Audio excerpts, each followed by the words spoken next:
Hey, family. So I know many of you all may not have time to just sit and read. So I thought I would read this book to you all.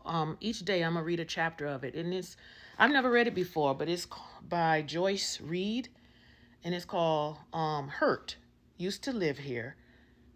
Sometimes beauty can conceal the deepest scars. So let's get into it, okay? I'll start reading. Growing up, chapter one says, its title is Growing Up on May Street. May Street. It is said in my hometown of Chicago that Chicago can either make you or break you. In my case, it actually did both. Surviving those mean streets has been a testament to my survival skills and the grace of God. The start of what I remember, I was born on January 17th, 1982, around 9:30 p.m. My brother Michael and I are exactly 1 year and 4 days apart. I have a sister that has a different father, but same mother as Michael and I. She is 3 years older than I am. That doesn't count all the other children my, quote, sperm donor father has. I have 11 sisters and one older brother that later was revealed to the family when I was around 15 years old. My sperm donor's youngest child is the same age as my youngest son. They are actually months apart. Papa was a rolling stone. When I was around 4 or 5, my mother and father were married, and I remember when my father used to hit and fight my mother. I remember one fight clear as day. My mom and dad were fighting downstairs in the living room, and me and my siblings were hiding in the corner by the closet.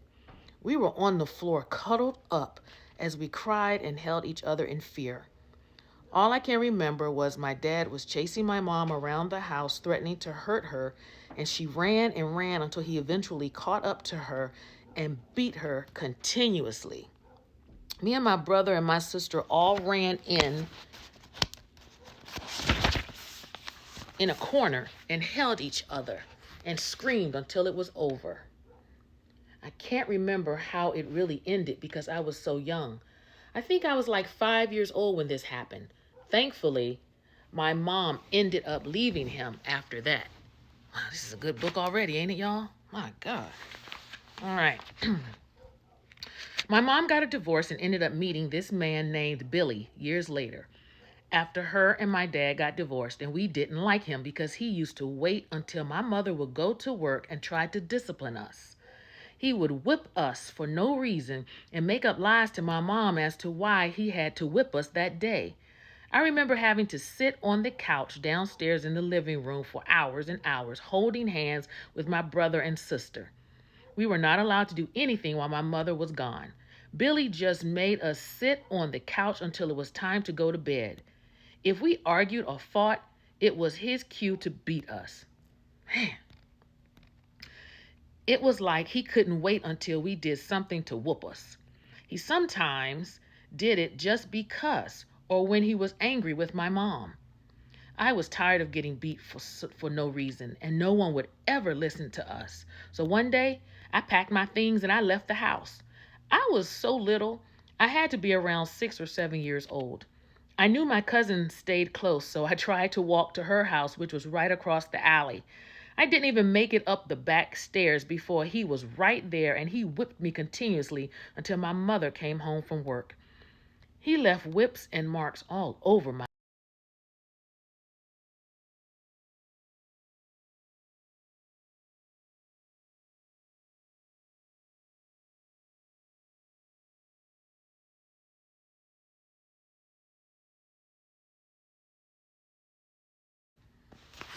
All right, let's go. I'm sorry. My mother always worked, and we rarely got to see her. So when I finally got the chance to show her my marks, they had already disappeared. Mm. My mom worked 3 jobs sometimes to support us, but at that time, I just thought she didn't love us and wanted to be away from us. When it was time to be loved, I knew fun, money, clothes would be involved. We had anything we wanted, all the name brand clothes and shoes, hair done every 2 weeks, and got weekly allowances, only if we did our chores. My mom was a clean freak, so everything had to be perfect. My mom cleaned with pure bleach every night. It would make us sneeze and cough due to the strong fumes. It would be so bad that sometimes we would go to school still smelling of bleach. She didn't seem to care. She just had to have a perfectly clean house. She was very organized and neat. It was needed any if we needed anything, my mom knew where to find it, and it was definitely labeled. She even kept file cabinets for each of her kids. My mom kept receipts until the ink was gone. She was out of control. My mom was so neat that when we would go to a restaurant, she would clean the table off for them. Or if we would go to a hotel, she would make her own bed up. It wasn't because she didn't want them in the room, she just had to clean, and that was her thing. Some people like to drink or smoke or work on cars or even steal, but my mom's thing was cleaning and organizing. Even when she would wash clothes, she was so tedious with it. She washed all white, all pinks, all yellows, all blacks, all socks, etc. Yes, it was that bad. Some of the things rubbed off on me, but not that. My sperm donor father was a business owner, and that's what I learned from him, not to ever work for anyone. I'm glad that is the only thing I did learn from him, being your own boss. He was a business owner, but he was mean and treated people like they were shit and beneath him. Karma hit his ass real quick. He ended up getting beat up by 10 guys with bats and bricks, which left him in a body cast. It didn't stop him from being the asshole he had always been. Even though he was not in our lives like he should have been, he made sure he was available when it was time for us to get a beating. I can't say a whooping because that would be an understatement. When my sperm donor hit me, no, wait a minute. When my sperm donor beat me, he would make my skin bleed.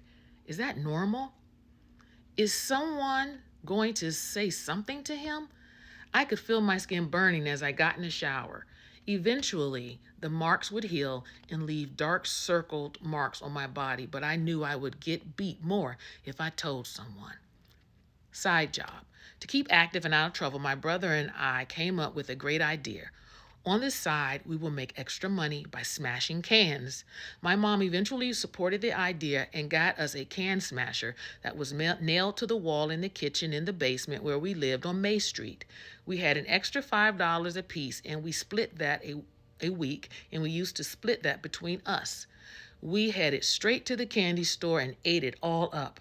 150 pieces a piece, and used the other dollar for some chips and juice to wash it down. That's when candy was a penny.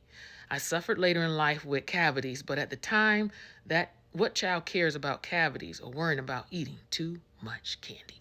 All right, we're going to stop there, guys, and we will pick up tomorrow. Again, we're reading this book by Joyce Reed called Hurt. Used to live here. All right, talk to y'all soon. Be blessed. Love you. Bye.